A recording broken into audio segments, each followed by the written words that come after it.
there, Cole? It's pretty good. It's chilly, but it was a beautiful day, and I'm off the coast of Portugal right now. Super nice. And we are joined by our special guest here, Pierre, who's joining us for the first time on the show. And Pierre is the team founder of Team Malizia and has also sailed with Boris many, many times, but also on the Amoca and also in races. So you're here to give us some of the behind-the-scenes dirt, right, on Boris, Pierre? Hi, guys. Yes, absolutely. Thank you for having me.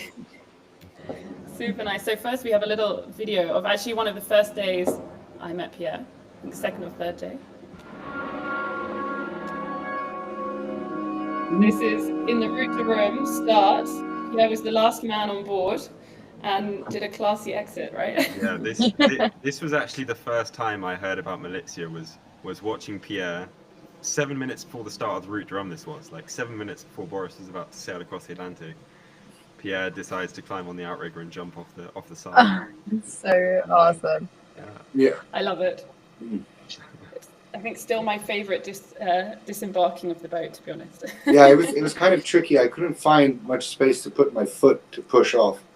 But Boris, like, you know, we chatted about it before, and he was like, "Come on, you got to do something, you know, like some fun jump."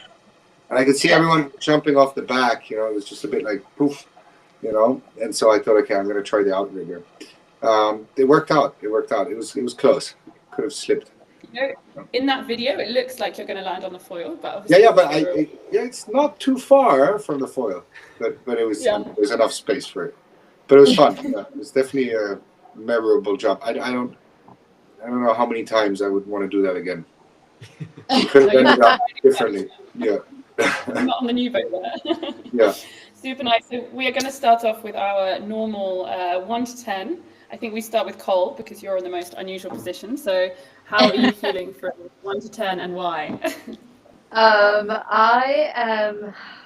I'm probably like a 7 or an 8 today, just because like I'm within 24 hours of taking off, and I'm going to Australia. So this is the start of like a over 60-day voyage, and I have a horrible migraine and just fixing things. That's what I've been doing all day, is just fixing things and making sure the boat's going in a straight line. So, you know, the usual day one of any sort of long journey. Oh, well, thank you for joining us, even though you have your migraine, and also still quite a high score, even though you're not feeling great. I'm always around there. Cole's always in a great mood. Yeah, that's actually a terrible mood for Cole. 7 or 8 is low, yeah. And how about you, Pierre? I'm good 9, I think. I had a nice weekend, relaxed. Played with the kids, so I'm ready to go for the week. So I'm in good shape. Yeah, rested. Yep. 9. Good 9. Yeah. And solid 9. Solid 9. I like it. Will, how about you? Yeah, I think I'm up there on about a 9 as well.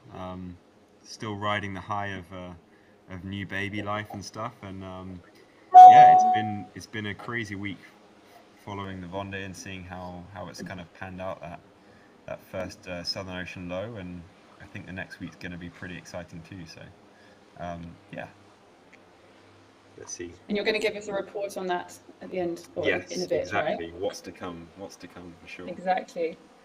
So I'm going to play a little video so everyone remembers what the boat looks like sailing in very rough conditions. Here we go.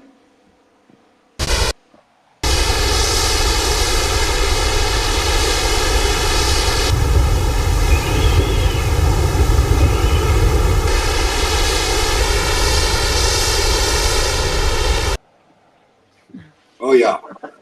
Oh yeah. Just so everyone has an image in their mind of having to live daily life on that boat for quite a long time.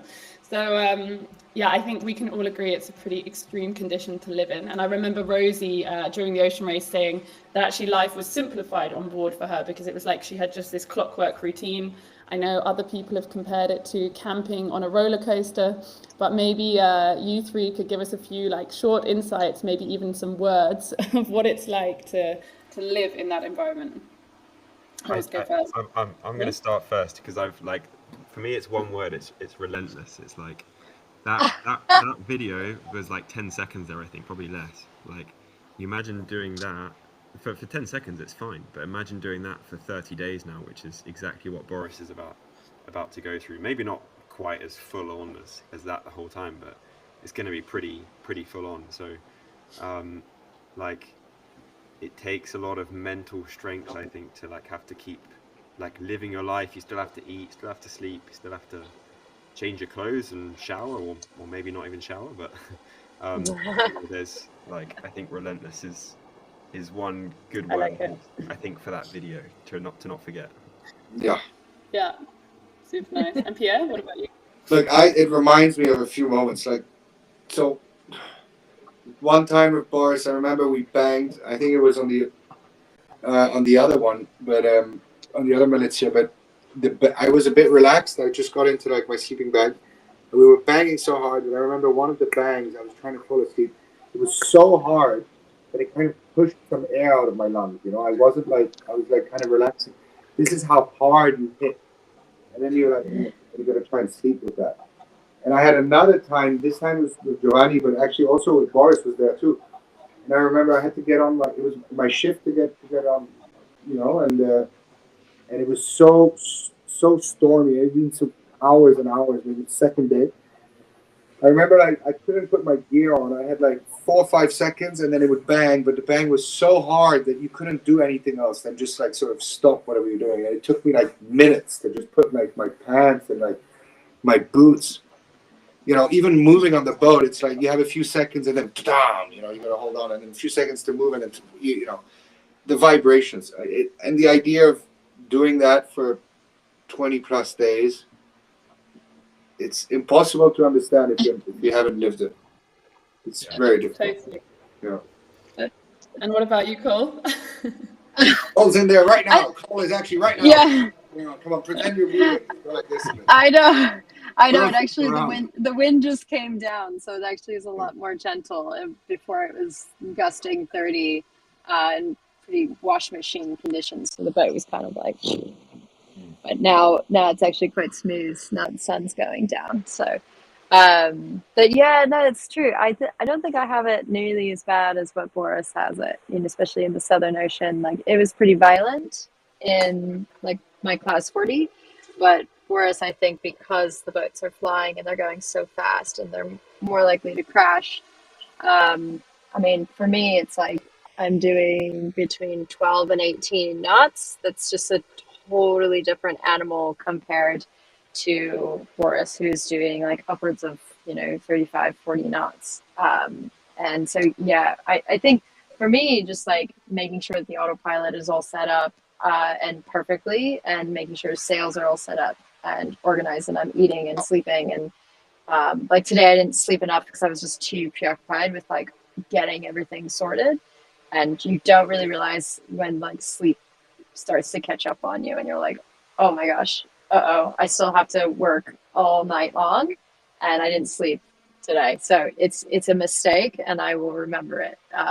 It will not let me not remember it. Definitely. I mean, talking on that topic, eating is a topic that we get asked a lot about. Like, what do you eat? How do you eat? We have a little example video here of Will. Struggling to put food in my mouth. Like when you're a kid and you're trying to, parents would feed you with the spoon. I'm trying to do it for myself. Biggest mission of the day. Yeah, boy. Timing. It's all about the timing. It's spine-breaking waves. Yeah, that's a good memory from the racer. Brutal. Exactly. Yeah. It's such a love-hate thing, food, I think, because like I love eating offshore. It's like one of the pleasures of sailing is like, oh, you get to like eat because there's not many other pleasures you can have. Like it's wet, it's cold, it's rough, but then it's also like a hate thing because you actually have to make the food. You have to like try and pour this thing, like especially when it's bouncy like that, you have to try and make the thing and not like totally burn yourself, or like you have to move from wherever you are. So it's like, yeah, it's not easy, but trying to. Yeah, it's tough. I fully agree. I always so stress every time. Sometimes I don't put the right amount of water, or I don't wait enough. But I'm too hungry and I start eating it. It's crunchy and I'm kind of ruining half of it, but I'm still eating it. But I should wait a bit more. I'm trying to wait, but I'm still eating it, and I'm like, it's all like You have to try and get more hot water, and it's like, you get more hot water, and then you So put too much, and it's brutal. soggy, yeah, and you're like, oh. Sometimes the line where you got to put the water, you got to not exactly the right one. I mean, I don't know. I tend to like. It can be really annoying, but it's a nice break. yeah, Yeah, definitely. and I don't like when I get the wrong food. I'm a little picky. So like Do sometimes, you like freeze-dried food? I mean, it's all right, but I prefer some than others, right? Yeah. You know, there's some that are really nice. It's a good moment, and then others I'm a bit like, ugh. And when you picked one, you got to finish it, and I don't really like it, and I'm sort of like, oh. Well. So yeah, it's always. I like the love and hate situation. They're also heavy, right? Like it's a lot of calories. I've tried them, and I'm like, wow, it's a lot. Yeah. I like the This is my dinner. It's nice. Yeah, this is a good one. I like the muesli also. Some of the pastas. Boris always steals my Haribos. I'm a big Haribo fan. And he's the worst. He pretends that he's not eating them, and he goes and takes them. It's been years that he always does that. Well, it's also bad. Huh? Yeah, I'm pretty bad, but yeah. I think we can't stop. We have to share these Haribos like equally. We can't have someone just like secretly stuffing himself and finish the bag. Like Boris, a few times he was like, "No, it's not me." He was like, "There's no one else here, man." It's just oh my god! Okay, that's good. We know a new fact about Boris now. Yeah, he's a secret Haribo stealer. And you actually, Will, you did this on the first Vendée Globe, and now we have Antoine Robert doing it on this Vendée Globe. But you actually pack in a bag for each day, right? All of the meals for Boris. So how does that look like? What's he got in there? How many calories is he eating? Yeah, exactly. It's there's a lot of planning that you have to do for the Vendée Globe because obviously it's around 80 days, maybe a bit less, maybe a bit more. So we have to really plan all the food ahead of time because if you get it wrong, then you can end up pretty hungry or you end up bringing way too much weight. So firstly, finding all the meals that Boris actually likes. So he kind of gave us a long list, and then you sort of pick and choose and put them for each day. And then we had a nutritionist who would come to look and say, oh, you've got too many calories on this day. You should swap this meal with this meal to make sure that you kind of end up with, I think it's about 3,500 to 4,000 calories for the Southern Ocean parts of the race. So when you're in the colder climates, you have another 500 calories or so. And then in the tropics, it was about 3,000 to 3,500. Just because you're a bit warmer, you don't need so many calories and stuff. So, but then again, it's so easy to pack this food and have a few of the same meals, and maybe Boris is going to realize, actually, I hate this meal. I never want to, or after I've eaten it twice, I can't eat it again. So, hopefully we've got it fairly right, and he's eating most of his food. But then you have a bunch of snacks as well. So if that does happen, you've got a bit more food. So, it's pretty well thought out because I think one of the worst things, I think Pierre and Cole will both agree, is if you're hungry offshore, it's the worst feeling in the world because it's already hard, and then you can take this pleasure of eating a bit of food. Yeah, for sure. I feel like that's why I have a headache also, is I just did not focus on eating, and you have to really take the time to do it, because if you don't and you just skip a meal or something, or you just don't focus on it and you just go to work and you're just outside all day running around, you don't really realize how many calories you're burning. And then you're doing sail changes in the middle of the night. I did one last night, and I just you go to bed, but then you don't realize that you've just burned all these calories, and then you get up in the morning and you're like, okay, let's do another sail change, and you just forget that your body needs fuel, and if you don't give it fuel, what are you going to be able to give the boat after that? Definitely. I guess it's the same also with water, right? Yeah. Yeah. Have a sip, Cole. Have a sip. Yeah. I rarely miss the eating part because it's the only moment I don't feel guilty not sort of sitting around. I'm sort of like, I can watch the others work a bit. I'm sort of I'm eating, eating time. Okay, it's Yeah, no, exactly. I totally. There's a bit of hey, priority here. If you're a few on the boat, if there's 2 eating and the 3 to 4 others are not eating, it's your time, guys. It's I take it like that, unless it's emergency and everyone is needed. It's kind of a moment where you can finally watch everyone do stuff. Yeah. Oh, that sounds nice. Enjoyable to see how this works. Yeah, and not feel guilty about it. Yeah. And that's, I guess, the other thing people don't think about. So you're managing like your time, you're managing maneuvers, you've got to manage to eat, and then you also have to manage like making water and drinking enough, right? Because I think getting dehydrated is like a big issue on the boat, and you forget maybe to drink. And for those that don't know, we have like a desalination machine on the boat, which makes the water, a Watermaker. But you have to like remember to put that on, and maybe Will can tell us a bit more, but it's a process. It's not just like a click your fingers, right? Yeah, like twice a day we're running the Watermaker, and I think it produces about 5 liters an hour. So for a solo, for Boris solo, actually I think being solo he only has to run it 1 hour a day, but it's definitely a lot of power, and it's also a crucial bit of the boat. If that breaks, then Boris is pretty screwed. So we've got 2 of them on board, plus lots of spares, to make sure that definitely doesn't break. And then that's all your water. So 5 liters a day. It's cooking, it's eating, it's cleaning, it's whatever, showering or washing you're trying to do as well. So it's not much. And have you got Watermaker on board as well, Cole?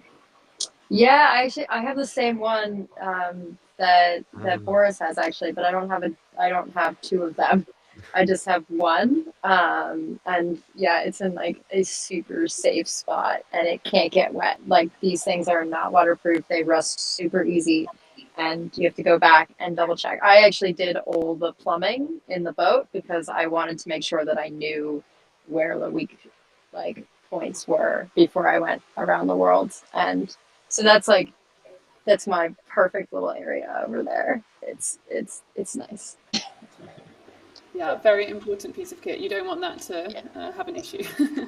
No. And I mean, I think one of the things that people find the most crazy is the sleep situation. So sleeping video coming. What a great angle. The sleeper will. This is quite peaceful sleeping, I would say.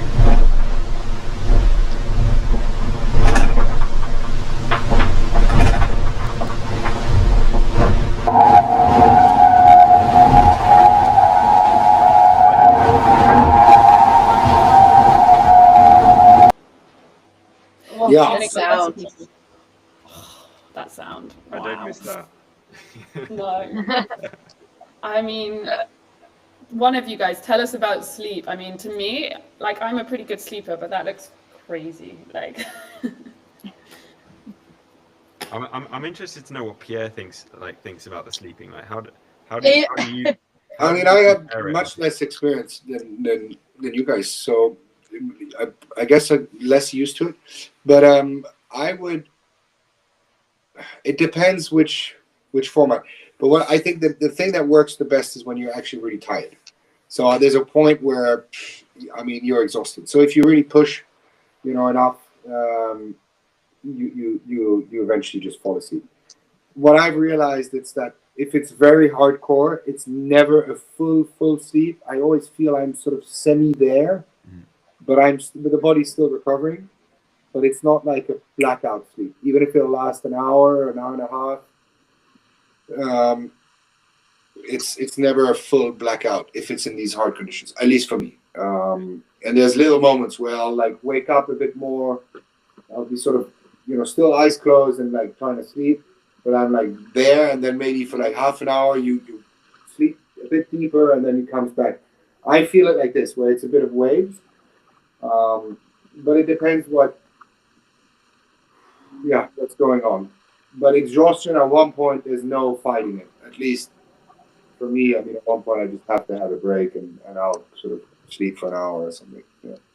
No, I think it's like that at the start for sure. Like you're waiting to be tired enough because you're so much is going on at the start of a race, and then you'll have that moment where you get tired enough, and then your body starts to just accept the torture of trying to sleep in really uncomfortable conditions, I think. So hopefully Boris has found his rhythm nicely and is sleeping 30 minutes to 45 minutes at a time now, probably. It's not bad. It's not bad. I mean, yeah. then you Considering What was what's going on. yeah. Yeah. And for you, Cole, how was that? Like, what were you doing a similar rhythm to that during your race, or how did that work when you were solo? Yeah, so I think in the Atlantic, the North and South Atlantic, I was staying up a lot more. So like the same thing, like the 30 to 40 minutes. Sometimes I'd get an hour, and then I'd wake up and like look over at my cameras and like make sure I didn't miss any alarms or anything else. And then, but once you get into the Southern Ocean, there's no marine traffic. There's nobody there. And so I was actually able to get like 2 to like 3 hours of sleep at a time. And you just get into a system and you let the autopilot go and you just set the sails and you're like just blasting along. Then I was able to get a lot more sleep, which was amazing because it's so cold inside the boat. Like I don't have a heater. I just have like this little heated blanket actually. And so you're burning so many calories that you really need to like conserve your energy and make sure you get enough sleep and enough water. And so getting all of that in the Southern Ocean allowed me to like push harder against all the other guys in the fleet actually. Yeah, super nice. And I think like with Boris, it's similar, right? He has now his new sleeping central chair. So he has a, not only for sleeping, but he can sleep there, right? Well, so he can lower that down and then still have all his screens and monitors next to him. So will he be alternating between sleeping there and on the side bunk, or what's the setup now? Like so the idea with the two different spots is, so the central, like it's the nav seat, but like you said, it lies down. It's basically so that you can jump into the cockpit very quickly. So you can like be straight up and into you can see everything that's happening in the cockpit, so you know straight away. In the bunk, you're a little bit further away, so it's hard to be quite so reactive. But then also when it's really rough and when you're like kind of jumping in and out of the water, foiling, being as low and as central as possible makes it more comfortable because you have less sort of just movements like the center. You're close to the center of gravity or center of effort, and then so it's actually more stable when it's really bouncy. The bunk is good for like all the other conditions when it's not totally crazy basically, and it's a slightly comfier seat as well. We call it the bunk, but it's pretty much like a coffin. You know, it's got these two walls either side. It's got a pillow which goes right around his head, and I think it's molded to his headphones, same headphones that Colin's wearing there. So they can fit at the same time, so we can cancel out all the noise. And then we actually have an iPad above the bunk as well, so he can check on the nav quickly as well whenever he wants. So kind of different setups and different ideas, but for very good reasons, and it's good to be able to change between them. All super important to have like changes in scenery, but then still being able to do everything, like making sure that you have enough. It seems so tiny, but having like that you can plug your tablet or phone or whatnot, because like if you're in your bunk, then you can't plug in, then you can't navigate, which means that you can't actually focus on sleep because you're not going to have like those alarms that are coming off of every other device and everything that are really close. So it's super important. These little things. Yeah, adding comfort, I think, makes such a difference. I mean, comfort. But just these little things that make it easier to recuperate. And every time you got to get up, it's if you're in the tired period of the 24 hours, it's tough. If you have everything there, it's really a big game changer. And it lets your brain switch off a bit as well, right? Like you're not then worrying, oh, have I done this? Have I got this? You can just, okay, everything's got its place. And that was a big thing Boris worked on actually after the last Vendée Globe. Well, with you, Will. And Pierre, yeah, but like his Netflix also helps him out. Yeah, it does. Exactly. Yeah. No, but it's just trying to make your life easier, really. You know, the easier you make your life, the more energy you have for the performance and for sailing the boat. So, and probably the happier you are as well. Yeah, definitely. So speaking on easy things, showering and hygiene is not, I would say, the easiest things during the Vendée Globe. I mean, going to the toilet, we all know there's no toilet on board. They go in a bucket. That's, I would say, easier during the Vendée Globe, actually, than the ocean race, because you don't have anyone else there, so you don't have to get over that hurdle. But we have we have a little video here, Will, showering.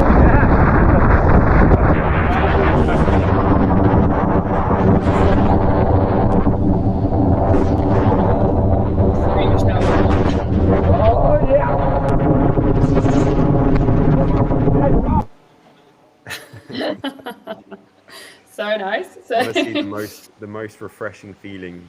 I think that was one of the tropics legs of the ocean race, and it's so hot and sweaty inside the boat. Like when you go and do that, it's the best feeling. Even though it's salt water, it's the best feeling ever. But yeah, that's about as good as a shower you get, really.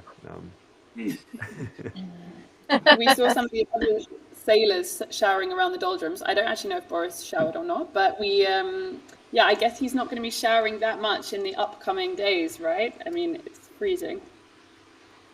Yeah. No, I wouldn't have thought much. It's so cold down there, and he's just going to be wrapped up in his devolved jumper, and he'll only go out if he really has to. Yeah. Don't think he'll put his nose out of that, cockpit. Cabin. I don't think so either. Cabin, no? Let's see.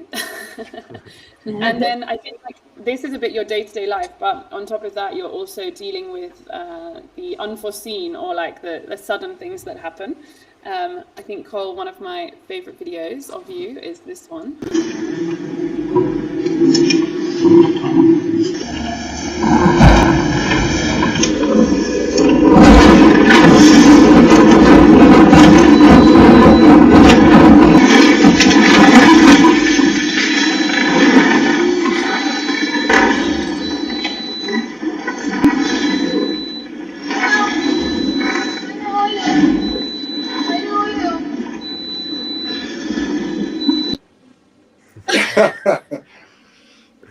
Right. So bad. Good video. So extreme. Yeah, that's so what happens. Well, it's like you stack everything, and so everything's on the high side, and then you accidentally jibe because your autopilot disengages, and then all of a sudden everything that was on the lower side that you were like, it's fine, it's on the low side, it then comes shooting across. Yeah, that one was I talked to the boat. I talked to my boat and any boat, actually. Yeah. And my socks were hanging off because I just ran outside and noticed my socks, they didn't dry for the rest of the Southern Ocean. They were just soaking wet for 2 months.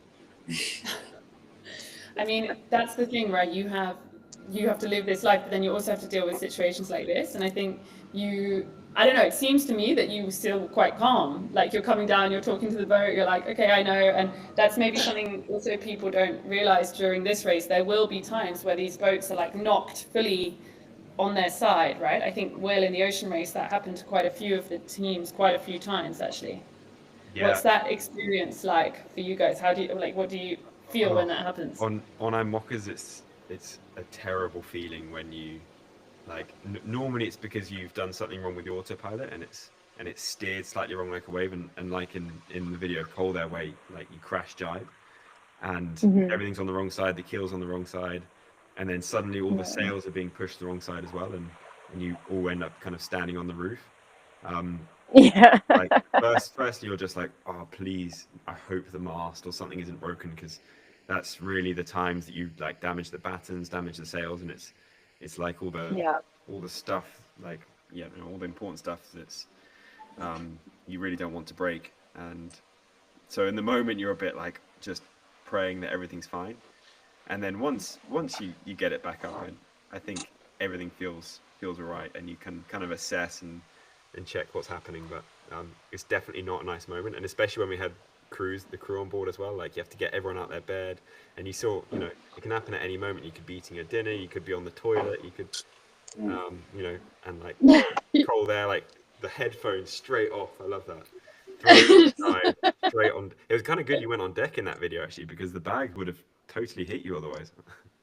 Oh yeah, that was my survival suit, so I guess it was good timing. Okay. To come flying out of it.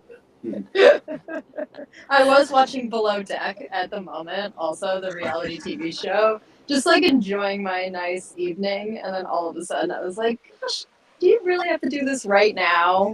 Everything was fine. So funny. Below Deck, I love it. No.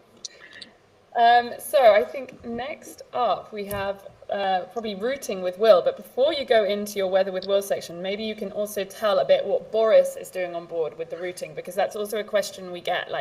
for everyone in the audience to remember, Boris has no help with the weather or the routing, so he does that all himself. But we get quite a lot of questions like, how does he get the data? What data does he get? What is he going to be running? How many times a day? So maybe you could give a little summary, Will. Yeah, I'm going to have to summarize this because otherwise I could speak about it for hours. But, you know, it's kind of the biggest thing that Boris and I prep before the start is how is he going to manage choosing his route, looking at the weather files and kind of choosing his strategy, because it's such an important part of the race. And so basically what Boris is doing is he's running routings, and it's basically a computer software with the navigation maps and weather files called grid files. So it's like a gridded data set of the wind over time, and you input into the software the speeds, or it's called the polars, the expected speeds of the boat, versus the grid file, and it will give you the fastest route that it predicts.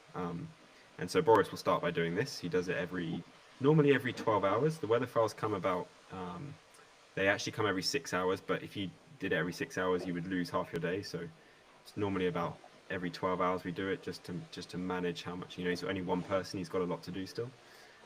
So every 12 hours, he'll probably analyze the routings and which way he wants to go. And this is a computer, so now he, as the human, has to determine, okay, is what the computer's saying the right thing? Can I just follow it? Can I just, you know, follow this electronic programming? Normally the answer is no. Normally you have to kind of interpret it, and you use it as a tool to kind of help you decide what you want to do based on what you see in the weather files. And we're going to see that actually in a minute when we look at the weather up ahead. But yeah, it's you know, it's an interesting time because we've got lots of things like AI and much more advanced and sort of supercomputers and stuff. But Boris isn't allowed to access anything off the boat. He can only use the computing power he has on the boat. So he can only use he can't access some supercomputer and some big AI thing to give him a better routing result and a more analytical thing. He has to use sort of his own human power, I guess, to do it himself. And that's the situation for every skipper. And each is probably the biggest difference between a lot of how these boats will sail the race is how the skipper interprets the weather and chooses their route and chooses their strategy based on their experiences, what they think is going to happen. So yeah, we've tried to put as much information as we can on the boat for Boris and sort of pushed him off before the start, and then it's up to him really, and he's probably spending, I would say, 3 or 4 hours a day at least looking at the routings to try and choose the best route. So it's an important part of the race for sure. Yeah. Yeah, and Nice. yeah. Sorry. No, I was just saying, there's also like sometimes, you know, depending on which model you're using, one is going to be more realistic to what you're actually seeing, and so managing to pick different algorithms and can make a big difference. So it's a very tricky job. Yeah, no, exactly. Yeah, Stressful. yeah. The weather, you can trust the weather. The weather file can give you the best routing you want, but it can be not right, and you can have 4 or 5 different weather models, and you've got to. And you also see your competitors, right? So yes. You can see what other people are doing, and that probably comes into play as well. Like, if people are playing it safe, if people are like, you want to follow, you want to lead, like, I guess you use that a bit as well, right? Yeah, exactly. And, you know, choosing how much you want to separate, you know, the more separation you have with your competitors is usually more risk. But, you know, it depends how much you trust your own analytics versus someone else. It's a big game of chess out there, just on a worldwide scale. Definitely. So maybe you can take it away with Weather with Will, because I'm dying to know what's coming up, where we stand, if we can catch up, and what's happening in the coming week. Yeah. So yeah, it's been a very interesting week already. Since last week we were watching the boat sail in the South Atlantic, following that low pressure, that sort of train ride towards Cape of Good Hope, and we really saw how it sort of cost the earlier parts of the race, is only being 50 or 60 miles behind has now opened up to more than 500 miles, 1,000 miles in some situations. But looking ahead, it's looking really interesting. I think there's lots of opportunities for the boats behind to catch up. So yeah, we'll get into it. So this is this afternoon's position report and the ECMWF weather forecast. So you've got three different groups that we're looking at. We've got the leaders over here, Charlie and Seb Simon and Johan. You've got sort of a second group here with Sam Goodchard and Yannick, and then back here, just going past the Cape of Good Hope, you've got Boris, Justine and Clarice. And basically what's happening at the moment is you've got the front boats just finishing on the back of a low pressure that's moving very fast to the east. And then you've got a big zone of no wind, very sort of confused area here. Not much wind. These boats have really all been struggling at the moment. And then what's happening, or what's the big feature of the week, is going to be this low pressure here, which is really, really powerful. It's a proper Southern Ocean low. And that's moving very fast towards the east and is gaining a lot of strength. So at the moment, Boris and the other boats, they're sailing in this nice westerly wind, and they've just dropped off the back of the front. But this is going to be moving very fast towards the east and is going to catch up with the boats ahead. So if we look at 24 hours time, we can see the circles marking where each of the boats are expected to be. So these leaders are still well ahead of the low pressure, which is over here. And basically the boats just in front, the sixth to ninth place, they're really getting caught up by this low pressure, which is getting really strong, expecting to see 30 knots on the grid, which is probably realistically gusts of up to 40 knots. And with it, because you've got the Southern Ocean and you've got a big sort of space to build up waves, the waves are getting bigger and bigger. So at this point, they're about 4 or 5 meters tomorrow. And if we think about it, this low is going to keep going. It's going to keep building up power and strength. And then we get to Thursday, so 3 days from now, and we can see how this low pressure has really developed. So on Thursday afternoon, it's actually right over Ile-de-Kerguelen. So you can have a look at that on the trackers to just compare where that's going to be.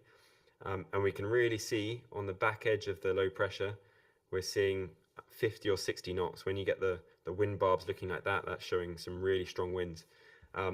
For Boris and Justine, it's a really good position for them because they're just hanging on to the back of the low pressure. They're away from all the really rough conditions, and so they can just sort of sit on the back nicely and avoid the worst of the conditions.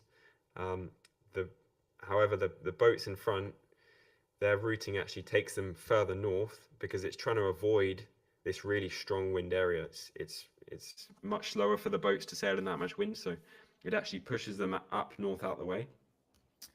And the routing is probably quite realistic in that case, where we're expecting to see a lot of the boats try and dive north to avoid the waves over here. And the leaders, you can see this blue routing here, it's taken them right through the center. This is really a risky route. You're not going to want to put yourself right in the front of a low pressure with 60 knots of wind in it. So I think it's going to be really interesting to see the strategy of the leaders, of whether they try and jump up to the north, whether they try to do something in between, or maybe even there's a route down to the south, but you end up sailing in upwind conditions. So yeah, really, really tricky in the next couple of days. Definitely worth watching and monitoring the front boats to see what they do. And then if we get to Friday, so this is the low pressure over here. It's moved a little bit further south now, and you've got kind of the three expected groups here. But you can see here, this is the waves, 10.5 meter waves. So, 2-3 story buildings. We're talking size of waves. So it's going to be very interesting week, very full on week, and kind of the first real test, I think, for a lot of the boats to see how they go. But the good thing is, and you can see it here, is the three groups are all in the same system now. And that's hopefully good news for Boris, because it means they sort of can all join up together a bit. When they were in different systems before, there was a much higher chance that the boats in front could just carry on and sort of cleanly sail away. But now they're all in the same system. And if we look further ahead, this is Cape Lewin, the next cape, and they're expected to arrive there in 6 or 7 days for the leaders, and then it's about 1.5 days for Boris and Justine and Clarice, and 1 day for the 6th to the 9th place, so Yannick and Sam Goodchild. So you can see that that should mean he's going to be able to catch up a few miles. You know, at the moment he's 12 or 1300 miles behind, and being in the same system means that they can hopefully start to rejoin again. So fingers crossed it goes well. And I think, you know, it's important to think about the race, but also we've got to think about the seaworthiness and this sort of sailors' decisions that to take in the next few days. You know, it's a big storm. It's very dangerous in these times. So I think they've got to be really smart about how they balance performance with safety as well. So one of the big challenges of the Vendée Globe that I don't think you see in lots of other races. So yeah, exciting and interesting. Hopefully that makes sense. Definitely, it was super useful. Thank you. And I think that, yeah, in order to finish first you have to finish, right? And then that kind of storm is one you want to avoid. What's your thoughts, Pierre, on looking at that? It looks nasty. I've seen once, few hours, you know, 8 to 10 meter waves, and it's a tricky moment. So like being alone, you got to really take these decisions properly, and preserving the men and the boats are going to be the priority here. I think it's going to be a race to try and get out. I think, yeah, to try and get away as much as possible. But I mean, seeing the size of the system, I mean, it's not going to be that easy. So, you know, it's going to be very tricky moments, and I'm sure they're already thinking about it now. And you really have to prepare for this. You got to make sure everything's well ready on the boat, and you don't want to have to be going outside of the boat, I tell you that. So yeah, it's going to be banging. And also when you're going down these waves, I mean, you're going to be accelerating. It's going to be, yeah. And the night time is going to be tough. Yeah. And I mean, these conditions are maybe very extreme, but the boat is designed, right, for more of this Southern Ocean conditions. I mean, this is another level, I would say, but the boat is more suited actually than some of the other designs, right, for this kind of condition. Yeah, it's you know, it was the top of the priority list for the building of the boat was making it go well in these Southern Ocean conditions, and you know, in the ocean race we saw it work out very nicely.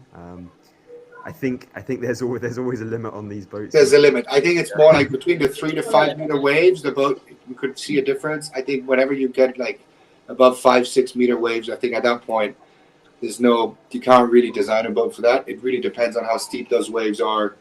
It's going to depend, you know, the angle of the wind with the waves, if they're breaking at the top of them or not, and that is very difficult. And that's going to be difficult to know before, and what is the rhythm of the waves. There's always bigger ones and smaller ones. So yeah, I think it's exactly what you say, Pierre. You know, you can end up with, if the waves aren't going with the wind, it can make it a lot worse. Like you can have you can have a 4 meter wave, and it can knock you, just because it's on the wrong angle or the wrong steepness, it can knock you sideways. Or you can have a 7 or 8 meter wave, but if it's following with you, then it can be a lot easier. So yeah, I think, and if it's long, some of these waves can be very long. Sometimes they can be shorter. I don't know how strong the currents are, and anyways, whatever the shape, it's going to be tough. So you're going to strap on for that one. Yeah. Definitely. And I think, Cole, you had something during your race, right, where you had this big storm system and some people were kind of running away, other people were going through it, if I remember correctly. Yeah, I chose to run, and that was the best thing, because one of the guys who chose not to ripped his name and then had to go into shore and take the penalty. And I just said, no, we're just going to run away as fast as we can. And 'cause it was like, I don't know, gusting 100-mile-an-hour winds, and 10 meter waves. And it was just like, this just not going to happen. So I just went like about 100 miles north as fast as I could. Everyone thought I was like pointed at the Panama Canal. They thought I was like trying to sneak away or something. Yeah. Smart idea. Discreet. Yeah. behind a tanker on the IIS, sort of like. With all my trackers and marine Yeah. traffic. I don't know if that's possible, but yeah, I did a big avoidance, and it really, like, it costs you, you know, because you have to make that decision. And it was the determining point. Like, I knew I was going to be in second place from that moment on. And that was a month and a half before the finish. So it was devastating at that point, but I would rather save the boat. And now I'm back on the boat, you know, so it's like, I'd rather protect the boat and the sails and everything, you know, and yourself. You gotta think about yourself first. In all of this, it is only a race at the end of the day, right? That's the thing. Like, well, and no one's coming to save you, you know, like your Jean Le competitors will. Jean Le Cam is always somewhere. Okay, If someone he can will come come, and it's save Jean. One of Jean is, you know, checking on all of us. He's up for it. maybe not where Cole is though, but maybe for Boris. You just trust Jean; he can make it. Maybe wait. Nice. So we are into the wrap-up section, guys. So I had a little question for you guys, which I let you prep earlier. But we normally do a promo section about products, but today it's about people. So which sailor would you most like to sail with, guys, and why? And we're going to start with Cole. If I have to say someone, because I would always just choose myself, and that sounds weird, but I'm gonna choose. Will, I'm gonna choose you. Me? Oh, I know. Sorry, Pierre. I know. I'm gonna pick Will. You know, I mean, I don't need to explain that. He's a great sailor. You've seen his weather. He's a little bit better. He's slightly better. Just you might learn a little bit more. I think we should choose each other, right? Okay, Pierre, you're up next. You don't have to pick me. I mean, look, it's difficult. I have to say, I would have loved to sail with Francesco Grimaldi. That is Francesco Malizia, I think. But that was a very long time ago. But they were amazing sailors. They were sailing from, you know, in those days, from Genoa to the Black Sea and all the way up to Holland and Brittany and you know, on wooden boats and going through Gibraltar. And they had you know, encounters in Egypt and, you know, sailing in those days with no maps or very little maps and no instruments and, you know, very tough conditions, pirates everywhere. I think they must have had such a feeling for the sea and you know, the computer, their brain, you know, they would have to remember everything and recognize, you know, hills and to position themselves. I would have loved to see that. But if I have to say someone alive, I would say you know, I really liked Kersozon. I thought I've never met him, but he seems like a very funny man and very cultivated, and I'm sure you can learn a lot on a boat with him. He's a bit of age now, but I've always heard he was a very entertaining person. So I have these two, but there's probably an endless list. I could go on for hours telling you. You know. Nice. And how about you, Will? I think apart from Cole, obviously. I think. Well, I was going to say Cole too, but I mean.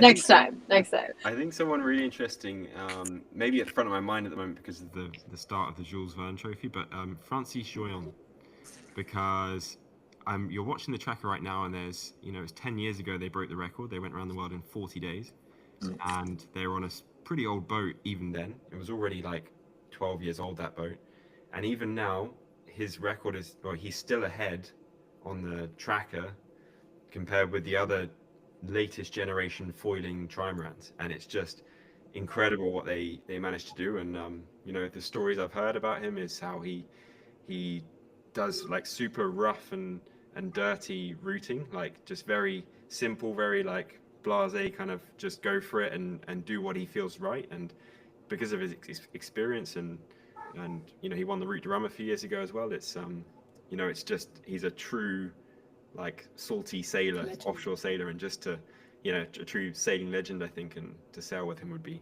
a very cool experience.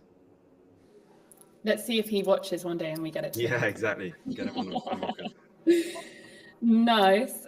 Thanks, guys. So we have a prize. We finish up with a prize. Last time, Sergio B won. Can you contact us on email, Sergio? Because we haven't got in touch with you yet. So same as always, guys, terms and conditions are in the description. It is the first person to put the right answer in the live chat here now. And the question is, what are the names of the 3 main capes that Boris sails past in the Vendée Globe? Put them in order in your answer. The 3 main capes that Boris sails past in the Vendée Globe, in order. In Cole, you're not allowed to play. Yeah, Cole, you can't play. No one on the chat can play. On the No, I won't play. And as Boris is going to have a hard week this week, we have created for him a virtual map, which you guys can see also in the description of the video. If you click on that link, guys, you can put in there a message to Boris. He can see them all. And also you pinpoint where you are on the map. I want to try and get lots and lots of people all along his way so he feels followed and supported. So if you have time, click in there, put your location where you're following from, add a little message, and he can have a look. Super nice. And we will be back next week, hopefully with lots of good news. Hopefully the storm will have passed. And we will be updating you with everything Vendée Globe, everything Malizia, 6 p.m. CET next Monday. Thank you guys so much for joining. Thank you so much. Super nice to have you. Good luck, people. Good to see you, Pierre. Enjoy the baby. Ciao, guys.